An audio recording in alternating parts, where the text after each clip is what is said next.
I really wonder what it's like to be Iman Shumpert because a lot of this album is kind of about how much Teyana Taylor wants to have sex with Iman Shumpert, how much she loves Iman Shumpert, how much she wants to please him so much that she would invite another woman for a three-way because, because two heads are better than one, as Teyana Taylor would say.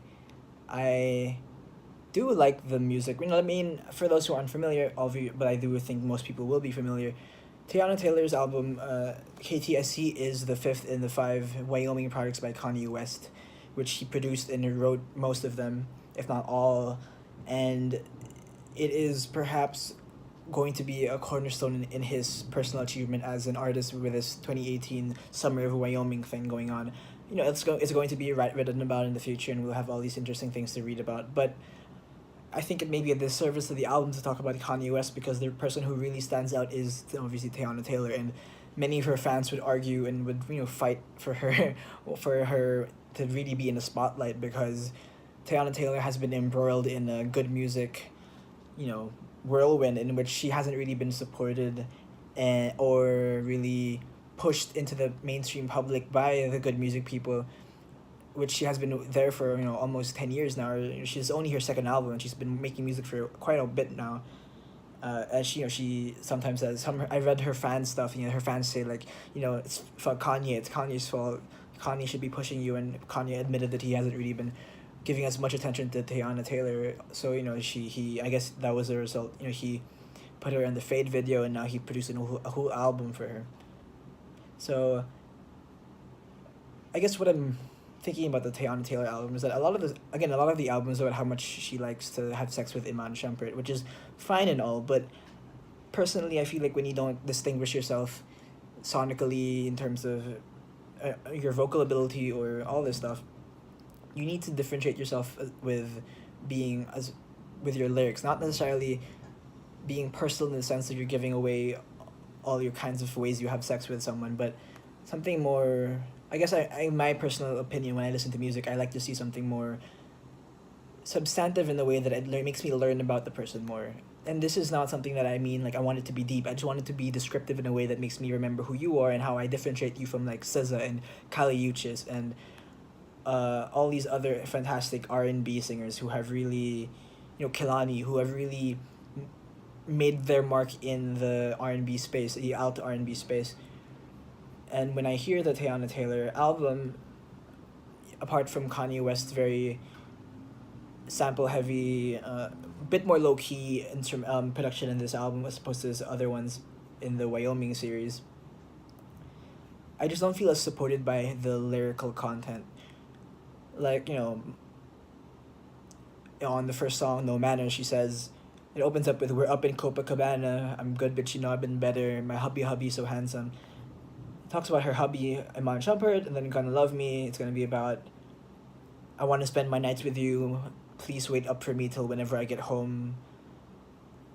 And then on the next song, you have Issues Hold On, which is about, again, where does she say here? She says, hold on, don't let me go. And I mean, obviously, a lot of pop songs, a lot of music in general is about love and about relationships and about this perhaps blindness to love allows one to propagate in a way that makes you feel very euphoric and full of love.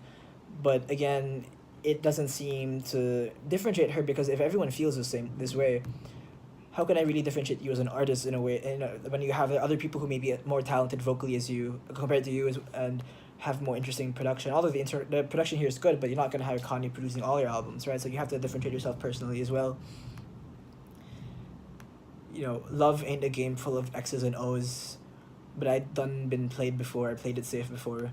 I don't even mean to say that SZA or Kali Uchis have incredibly good lyrics, but at least from when I heard their albums, I felt like I had a better sense of who they are and where they came from. And when I heard this Teyana Taylor album, it was mostly just about how much of a sexual fiend she is. And on Hurry with Kanye West, she says, "Keep your eyes all on this fatty. If you like what you see, take your hands and grab it.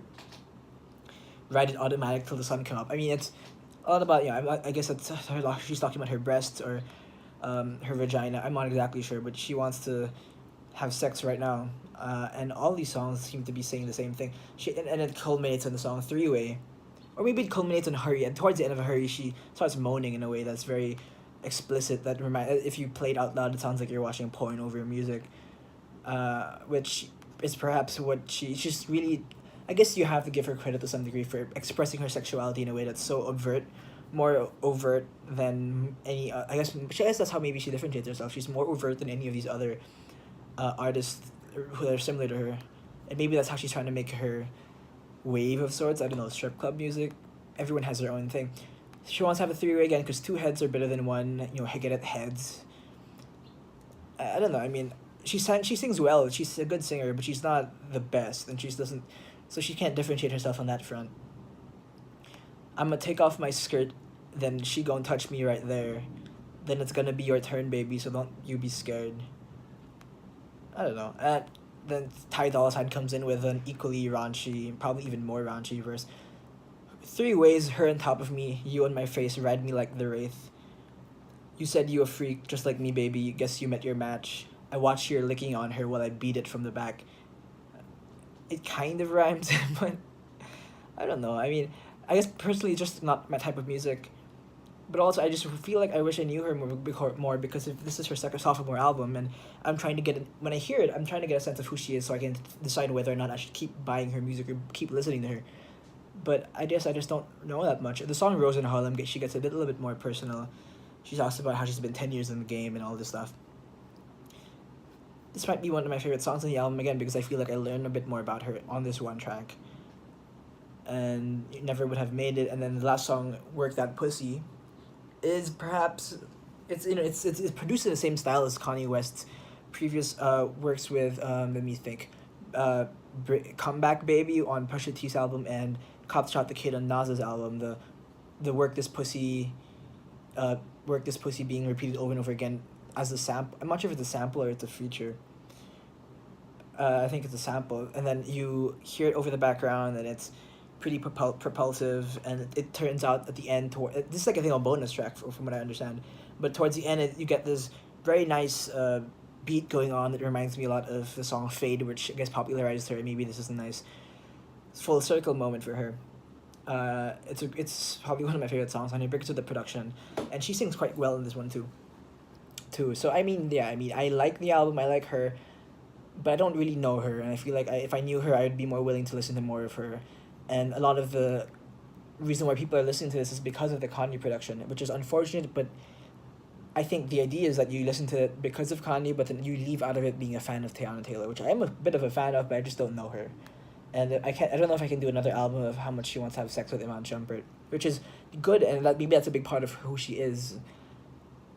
Which, good for her, good for Iman Shumpert, although she hasn't really been playing very well recently. For those who are very familiar with him as a basketball player, he hasn't been having the best of last couple of years.